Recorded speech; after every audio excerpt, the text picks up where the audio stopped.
on Spice FM, online on spicefm.co.ke or Spice FM KE, YouTube, Facebook, and Twitter, or on KTN Home, where we'll be live for the next 2 hours. As we begin the hour, Siti Muga has today's proverb.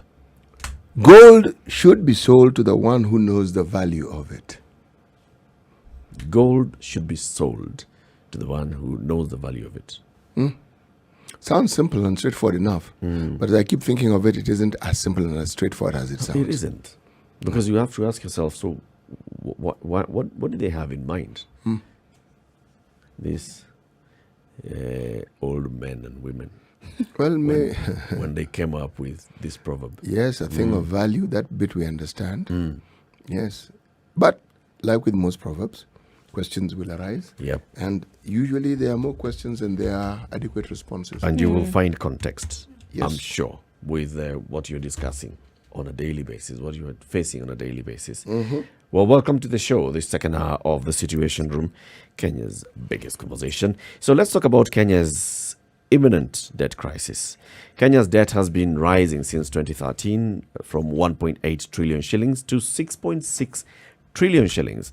This has led to high public debt repayments, which are squeezing out other public expenditure priorities, and the country is now forced to borrow to meet its recurring needs, with debt repayments almost outstripping revenue collection. We had this conversation last week as well, and we looked at it from the point of how much are we raising, how much are we paying in terms of debt. It's close to 1 trillion shillings. We are raising about 1.4 to 1.6.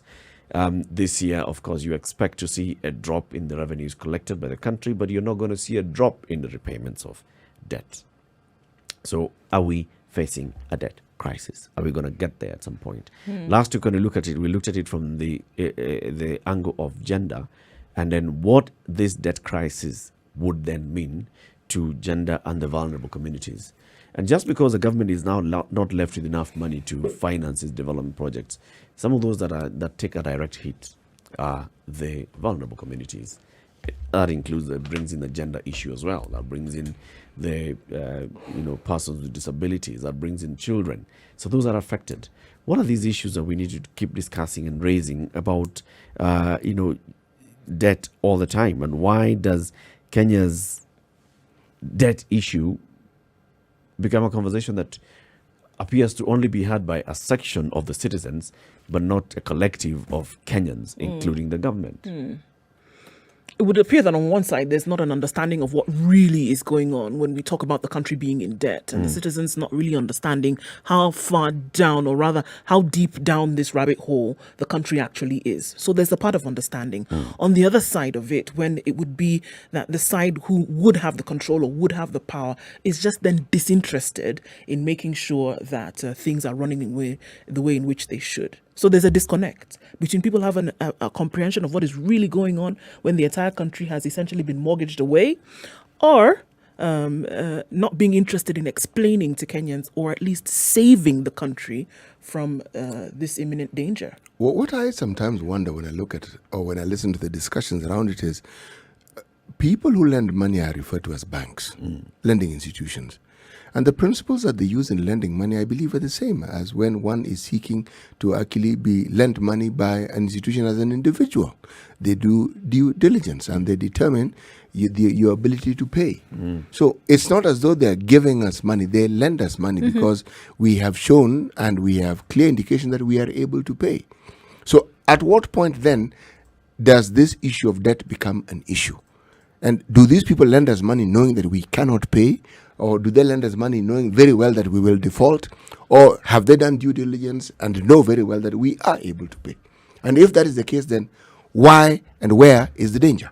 You'd expect that some of those credit rating companies and organizations such as Moody's and the rest that give us, a very good score, they have looked at all those things. They have looked at your capacity. They've looked at your the mix of your economy. And many people have even said Kenya's economic mix is brilliant. It's lovely. We have agriculture, we've got tourism, we've got other, there's many sides that contribute, or many sectors that contribute to this economy.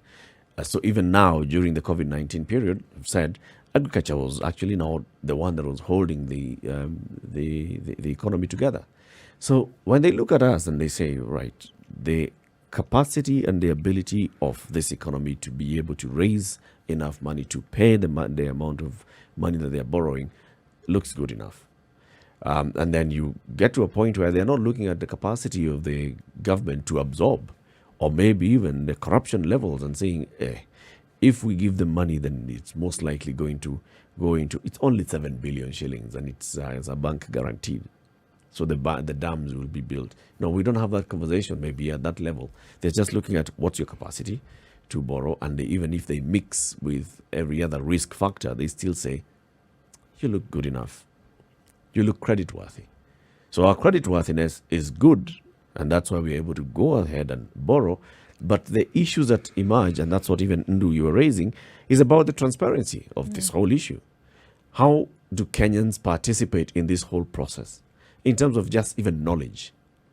Yeah, when you talk about public participation as one of the pillars of good governance, even put in the constitution, is that being practiced? Does it come in at the level of, this is how much we've borrowed, this is what we intend to do with this money, and this is the progress of the development program?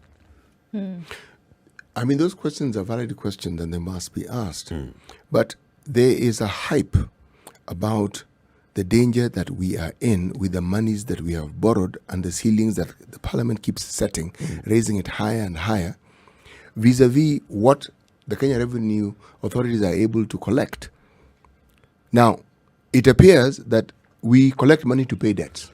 And the question one asks is this: is that the true picture? Is it that we collect money to pay debts, or is it that even our collection method should be brought into question to actually determine, are we actually collecting what we are able to collect? And then there's this other matter which keeps popping up.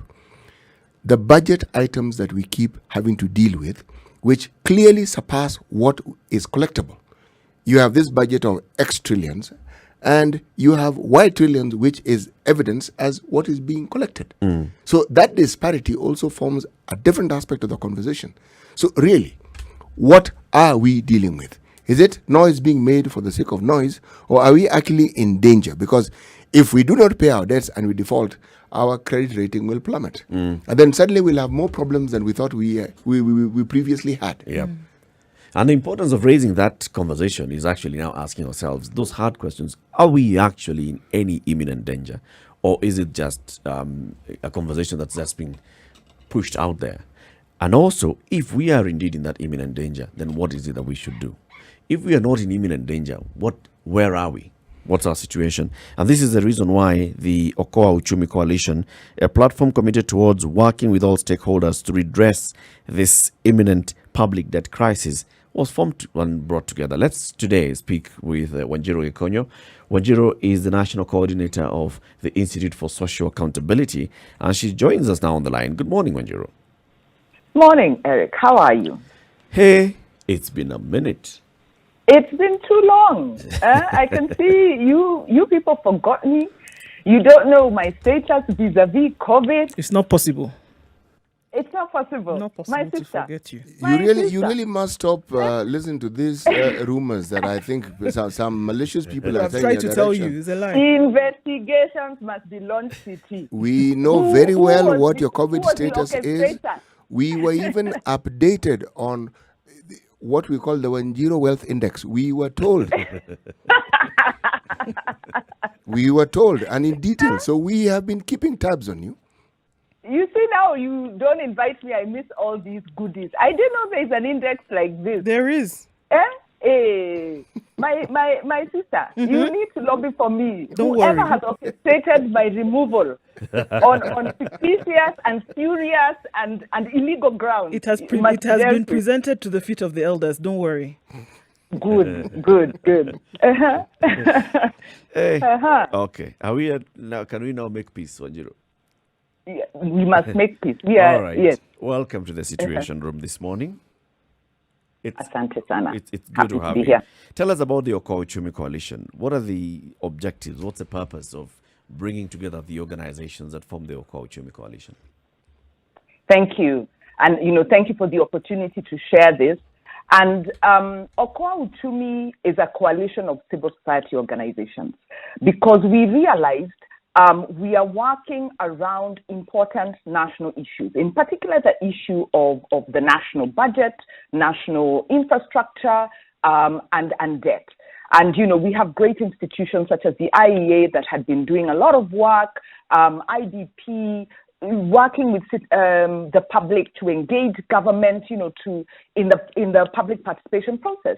So we realize as civil society, different groups are working across the sectors, looking at taxation, looking at the East Africa region, and we are making submissions as anticipated in the law, because the Constitution anticipates that sovereignty, of course, is vested in the people, and public finance shall be guided by principles of accountability, public participation, transparency. So we were doing our part. We've been doing our part. But we're not getting responsiveness. Our political leaders, the executive officers, the public officers, are not taking on board our submissions. And as a result of this disconnect, we then find a situation where we are in a debt crisis. In fact, it's not imminent. We are in a debt crisis.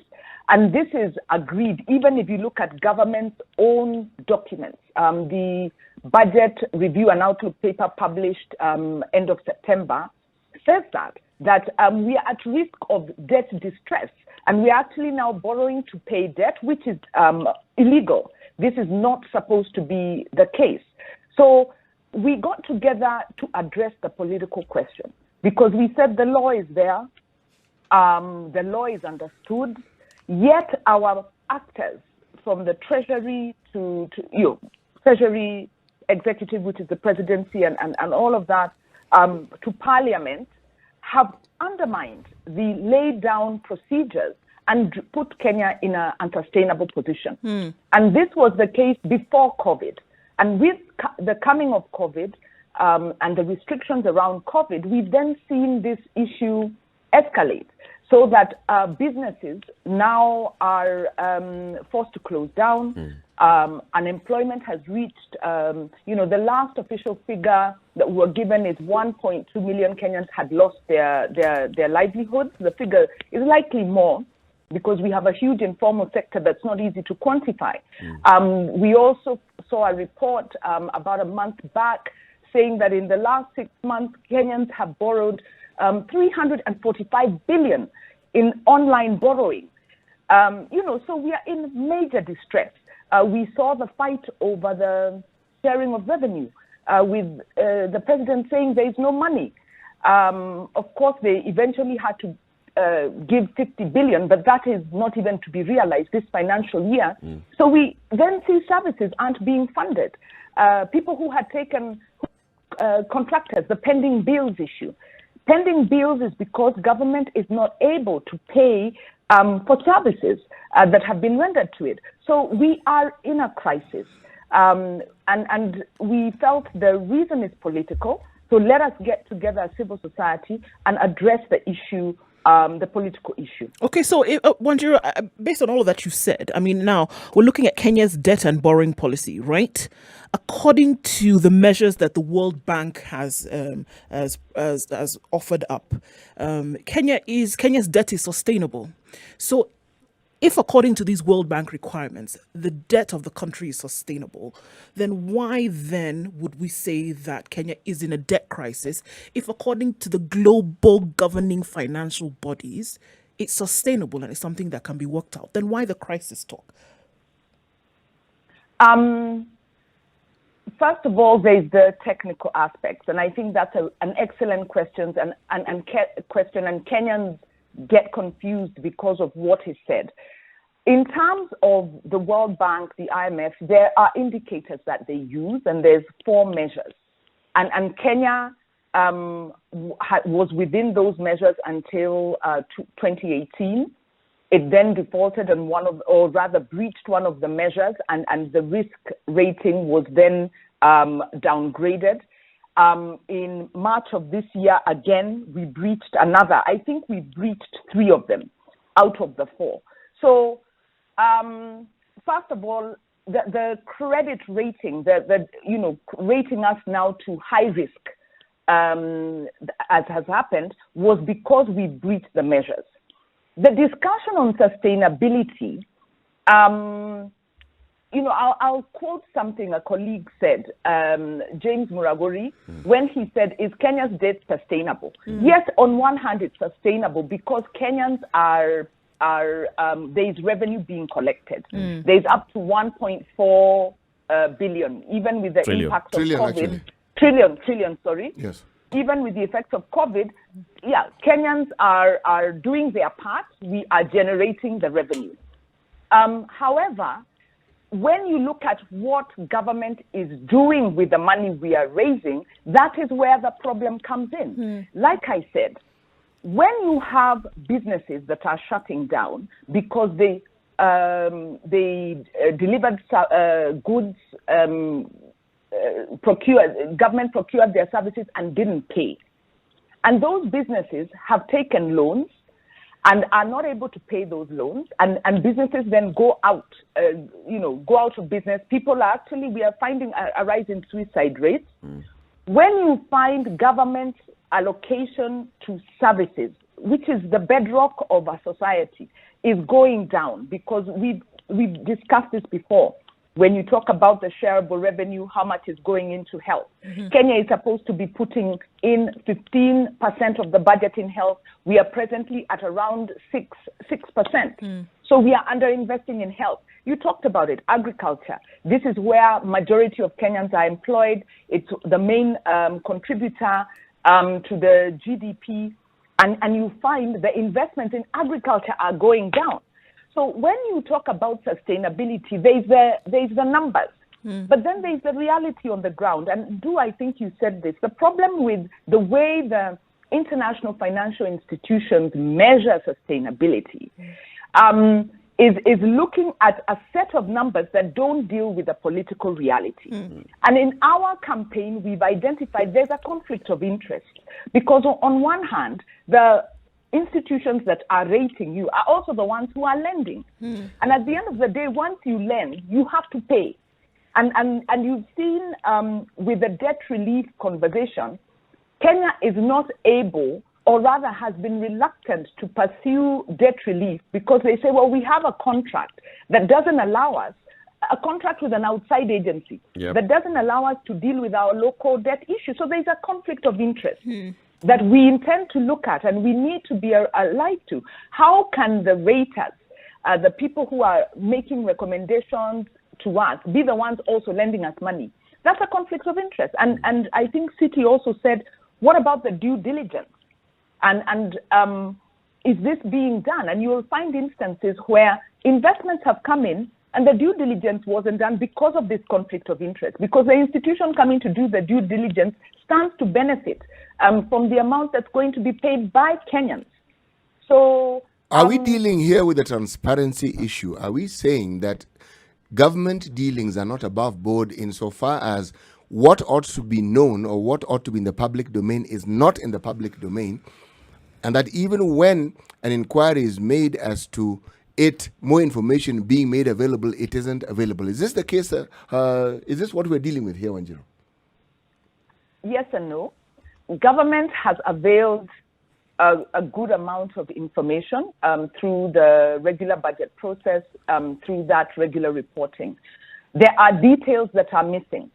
And so it's yes, there's information out there, but no, not all the information that needs to be.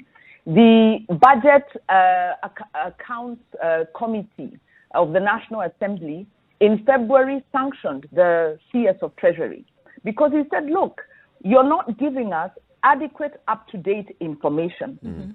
So, for instance, the debt register is not updated.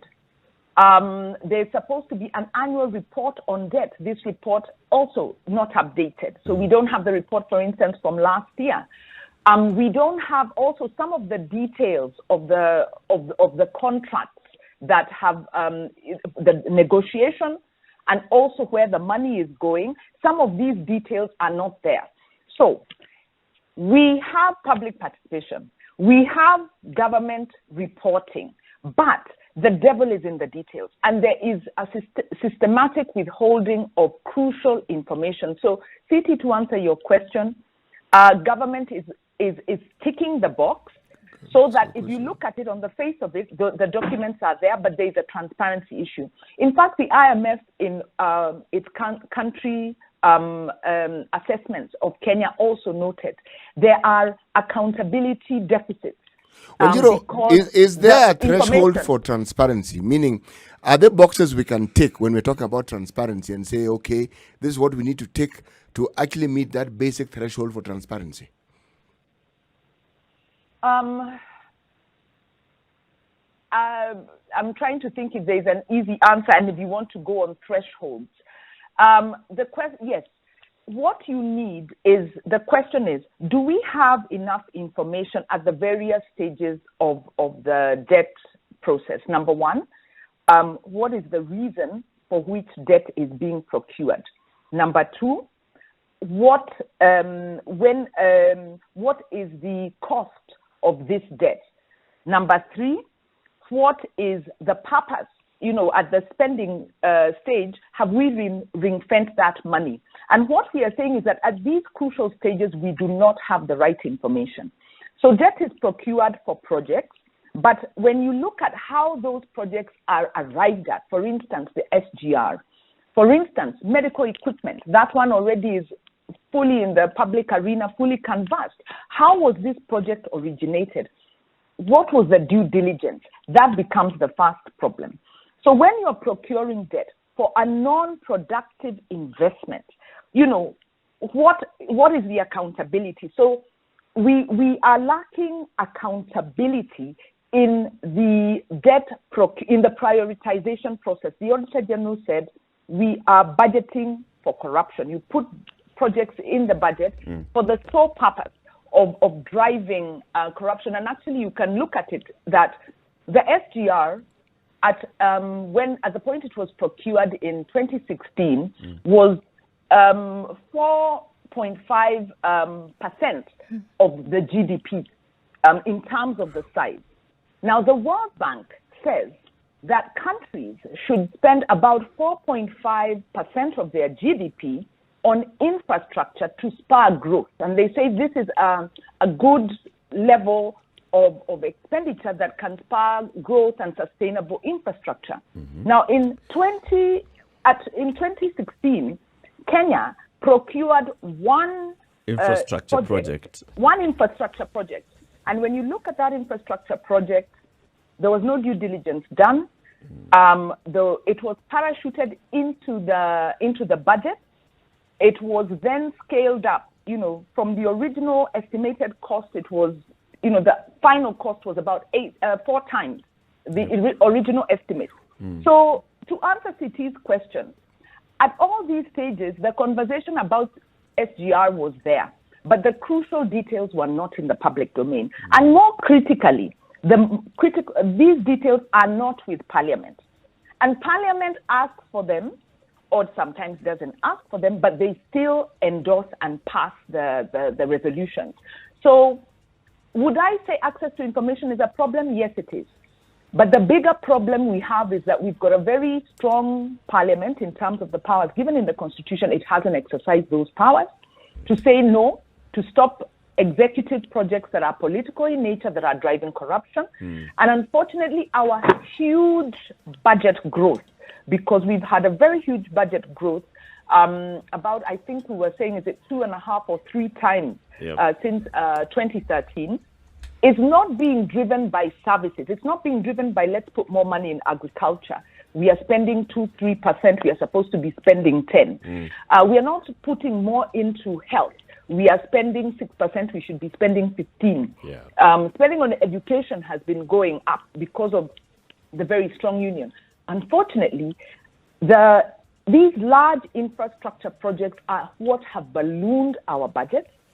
So our expenditure, our borrowing and expenditure have gone towards these large infrastructure projects, bringing then the next question, what is the return on that because investment. maybe we So now what is the return on all this investment that we've made in terms of borrowing, in terms of how much our budget has even ballooned since 2013, just in a couple of 8 years, from 1 point something trillion shillings to 3 trillion shillings. This is a Situation Room, Kenya's biggest conversation on Spice FM, on KTN Home and online.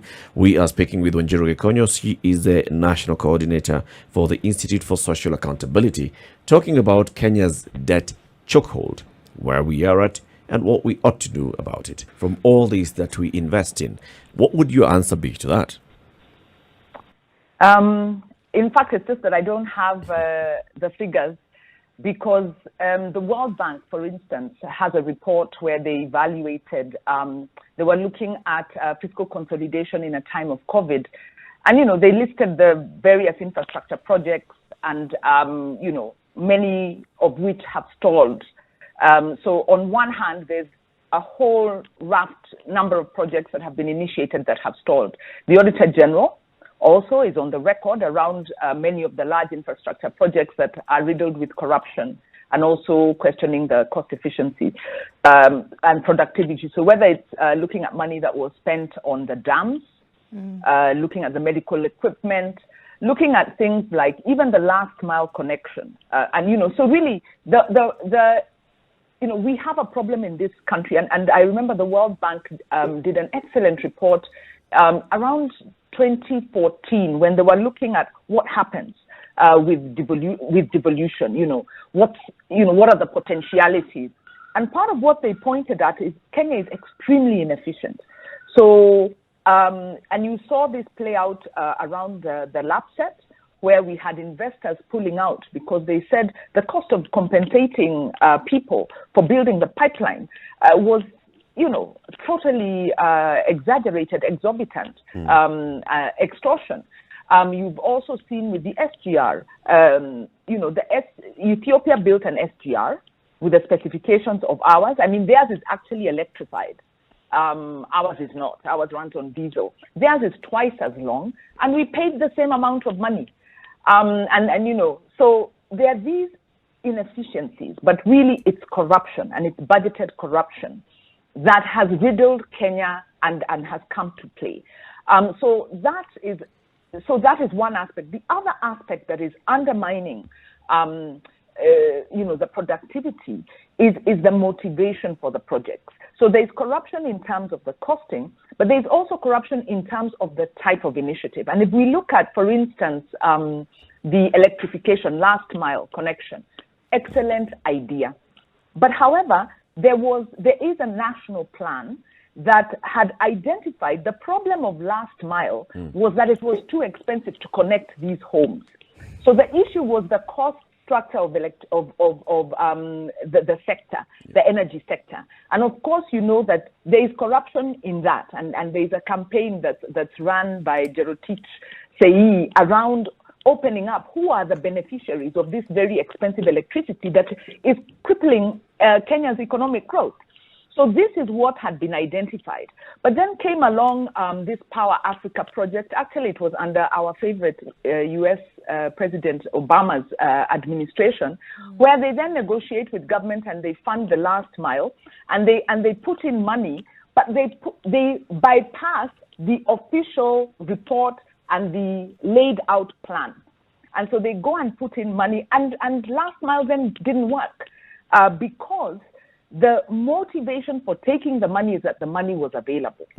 So we are seeing there's this very unhealthy relationship between international financial institutions and sovereign states, where debt is being procured for projects that are not in the national plan because the money is readily available, especially for the commercial kind of lending.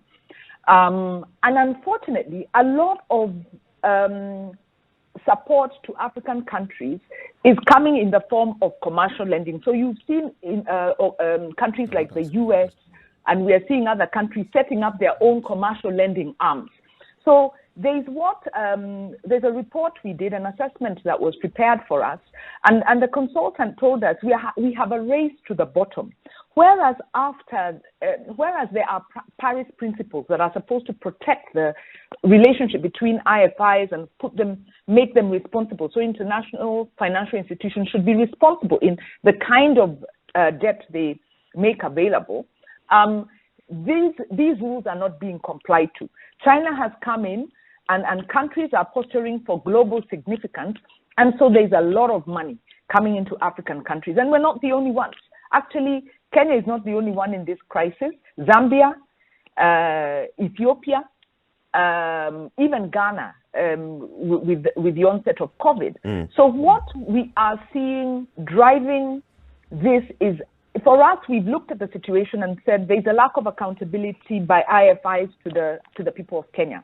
So our sovereignty is being undermined by institutions that then set conditions that then affect us. So IMF standard conditions are taxes. Taxes standard is go for indirect taxes, VATs, tax the informal sector that don't have the clout to push back, turnover tax. Yeah. So this as all this is happening, Wanjiru, where is the public, and in terms of public participation? So we know we give ourselves this constitution that gives us the power to participate, especially in the budget making process. You've even actually on this show, you've told us how you've championed public participation in budget making process. Where is the public participation in this, in the making of the budget, in the approval of the loans, and even knowing how much money has been borrowed, how much of it goes into the budget, and how much of it is being appropriated to the various functions? Very good question. And there is no budget participation at that point of loan contracting. In fact, there's no participation also by counties. So there's no intergovernmental conversations around that. And Parliament's role has been inadequate. So actually this has been a very closed space where even the oversight institutions like the Controller of Budget and Auditor General argue or complain that they're not able to get access to information. So one of the main things of this campaign is we need to open up that. We are saying, look, procurement of debt is part of the public finance management process. It should be subject to the articles of the Constitution, and it should respect the sovereignty of the country, of Kenyans. So we need to open that up. And we are a bit concerned. There's a debt policy that was enacted some 2-3 months ago. We participated in this process and gave submissions. But when we saw the final copy, we see, a Treasury, a government really that's saying they didn't take up our submissions in terms of how to open up this space. So we really see a government, and, a colleague made this comment. If you look at the conversations around Eurobond, and Eurobond was 2013, 2014, where the government, the CS, was unable to explain where the money went. And, Eurobond was commercial borrowing. Commercial borrowing does not have the same kind of accountability requirements as borrowing from the IMF or the World Bank. And government took this money and went to town with it. They couldn't account where it went. But then you come to COVID. All these many years, some 5-6 years later, same thing recurs. So the Auditor General actually makes this observation because they did an audit of the COVID, the first phase of COVID spending, and they say, have we not learned anything? And so this is why we say, as a campaign, we are looking at the issue of political accountability, because the problem is answerability. It is not the law, it is not the numbers, and the Treasury is fudging some of the numbers and giving inconsistent figures, across the board, and that in itself is actionable. So the issue is accountability, and as we engage, our aim is to open up the dialogue. Our aim is also, of course, we want to push for this balanced budget, which is more the traditional work we do, which is looking at the budget making process and looking at the policy framework. But the third thing we want to do is talk accountability.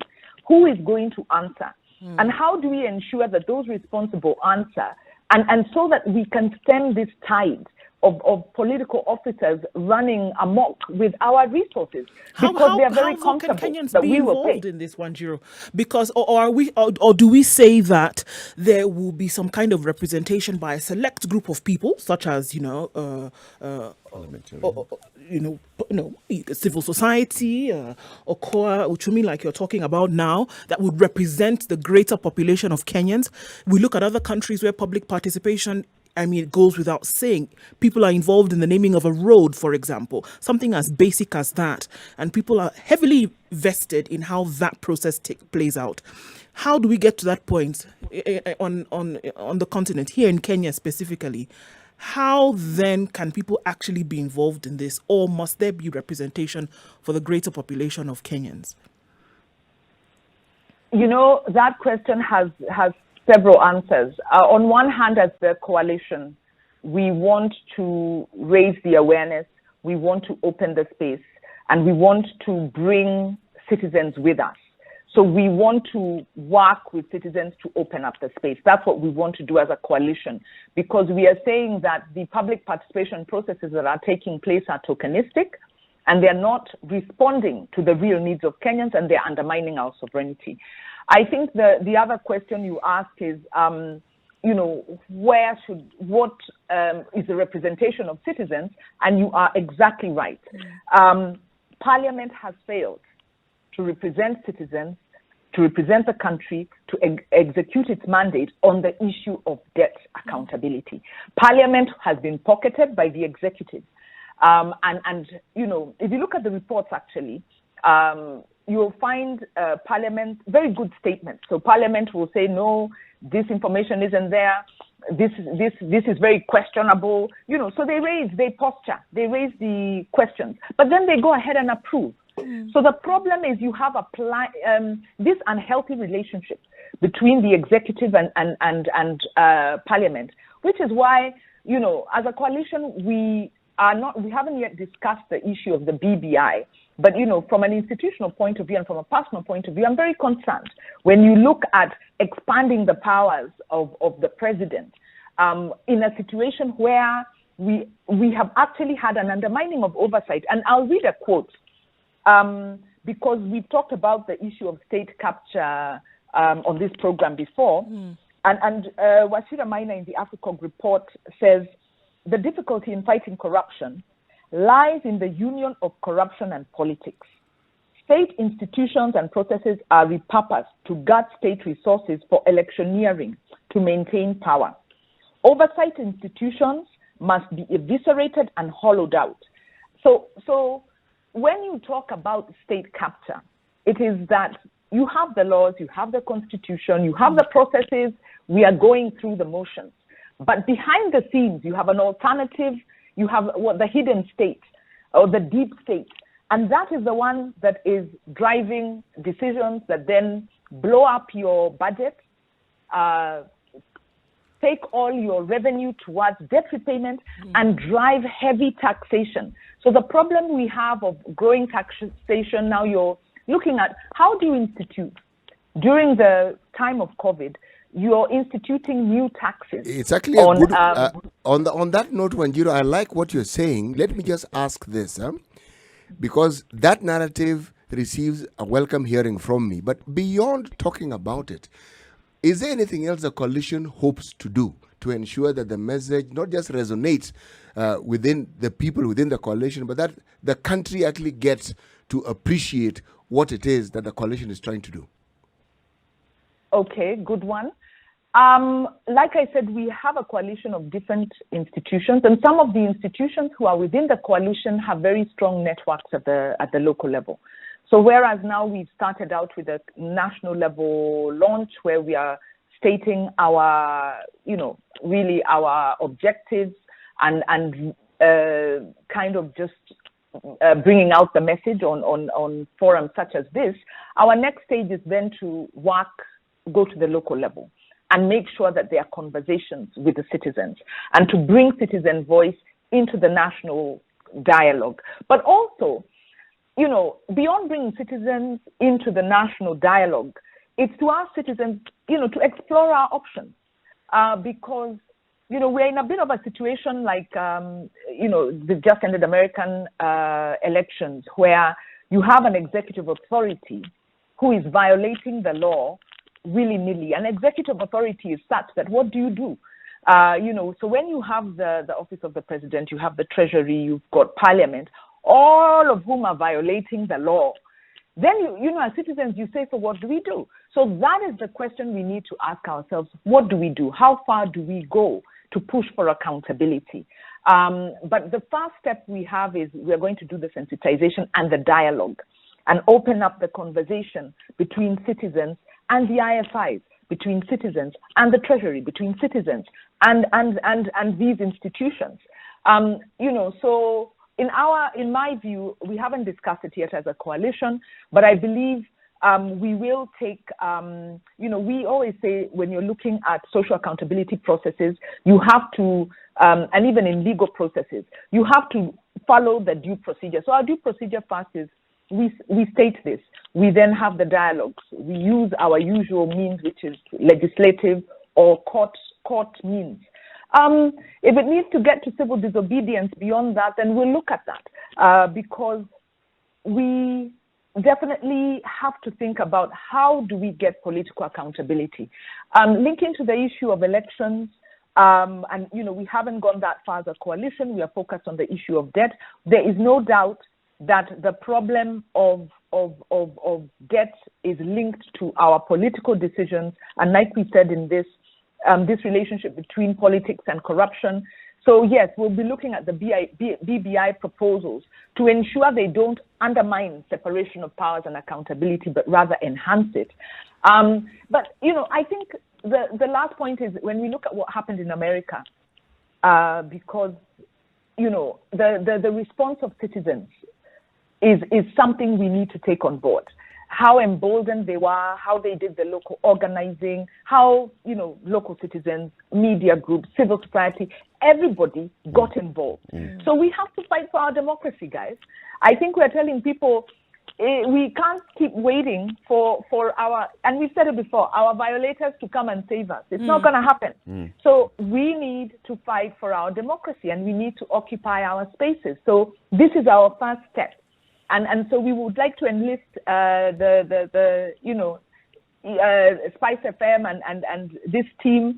Please join this campaign through using this platform or your other platforms. We're looking for opportunities to discuss, but we must. And some of the proposals that we have, apart from opening the space for dialogue, because we do want, we intend to convene dialogue forums, stakeholder forums. And so when you hear about these forums, please help us publicize them. For those out there, please come to them, please log on, get your voice heard. We intend to contribute constructively into the debt relief, debt restructuring process. And so we are asking for accountability around that. Yeah. We are asking for a curb of non-essential spending. And to our mind, it's not the time to borrow for new infrastructure projects, which has happened during the COVID time. As people's businesses are flailing, people are losing, have lost their livelihoods, government continues to borrow. And it's very sinister because government has this argument where they say, well, debt is sustainable, so they can continue borrowing. And they say, well, we are borrowing to stimulate growth. But when you build roads, you do not stimulate growth in the short term. Right now, we need investment in sectors where a lot of people are employed, and those benefits will accrue immediately. So in terms of prioritization and what is non-essential and what is essential, that is really the elephant in the room, and we'd like to get into that. And of course, pushing for transparency, pushing for accountability of IFIs vis-a-vis the people. So there's a lot on the table, but I think you've got your work cut out for you, basically, Wanjiru. And I think it's a very good initiative that you've started here and bringing together the various organizations that have come together And yes, the call that you've just made for others also to join, others to participate, is a good call. It's about participating in the development and the welfare of the country. It's not about the politics of it. You know, there are people who may just look at it and think, these are civil society organizations, they're against the Jubilee government. No, it's about the welfare of the country. And if there are questions that can be asked, questions that can, receive answers, and when they don't receive answers, then you have to know exactly why you're not getting the answers that you deserve. We ought to participate in this. We'll be having a conversation about Zambia later on in the 9 o'clock hour with business journalist Ramanyang from Bloomberg and CGTN. And he's covered the story of Zambia and where Zambia has gotten to a point where they are basically requesting to be given some reprieve because they're unable to submit a payment that they were due to submit a payment. This is a situation that we must avoid at all costs as a country. And indeed, Wanjiru, we thank you very much for this initiative and congratulations, and we wish you all the best. Thank you so much. Thank you, Thank you. Wanjiru. Thank you. Thank All you right. very much. Have a good one. You too. Have a good day.